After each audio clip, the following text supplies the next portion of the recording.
The economy is doing two things at once right now, and your wallet is getting crushed from both directions. Inflation is still running hot. Unemployment is creeping up, and the Fed is completely stuck because the tool they use to fight inflation makes unemployment worse, and the tool they use to fix unemployment makes inflation worse. This is called stagflation, and if you don't understand what it means for your money, you're already behind. Here's exactly what stagflation is, why it's back, and the 4 moves you need to make right now to protect yourself. First, what is stagflation, and why is it so bad? Normal recessions are bad, but they're fixable.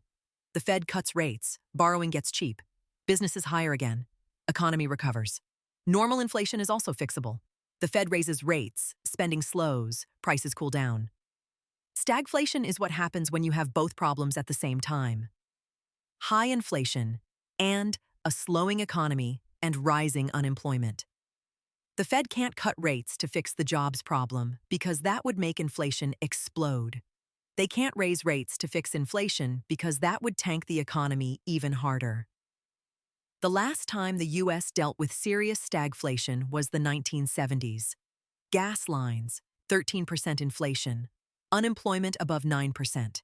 It lasted almost a decade. We're not there yet, but as of right now, May 2026 CPI came in at 4.2%, the fastest pace in 3 years. Tariffs are costing the average American household over $1,600 a year in lost purchasing power. Recession odds are sitting at 35%. This is not a drill. So what do you actually do about it? 4 moves. Move 1. Lock in yield before rates drop. High-yield savings accounts are paying up to 5% right now. That is not normal. That is a gift. Most people still have their emergency fund sitting in a big bank savings account earning 0.38%. That is a 4.6% difference on every dollar you have sitting in cash. This won't last. When the Fed eventually cuts, and they will have to eventually, these rates collapse. Open a high-yield savings account today. Move your emergency fund there. At minimum, you're earning real yield while you wait out the volatility. Move 2. Get your debt situation airtight.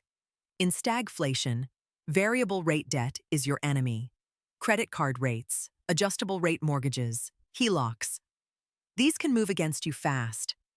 If you're carrying high-interest variable debt, this is the time to either pay it down aggressively or lock into a fixed rate if you can. The people who got destroyed in the 1970s were the ones who had their borrowing costs spike while their real income was shrinking. Don't be that person. Move 3. Inflation-proof at least part of your portfolio. I'm not saying dump your index funds. I'm saying make sure you have some exposure to assets that hold value when inflation runs hot. I-bonds through Treasury Direct are still available and inflation-adjusted. Tips. Treasury inflation-protected securities are another option.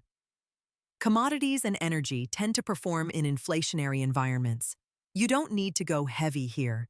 Even shifting 10 to 15% of your portfolio toward inflation-resistant assets changes your risk profile meaningfully. Move 4. Get ruthless about your monthly spend. Tariffs passed through to consumers at a 50% rate this year. Your grocery bill is up. Your car costs are up. A lot of the things you bought at a certain price in 2024 are just more expensive now, permanently. This is not the environment to be casual about subscriptions,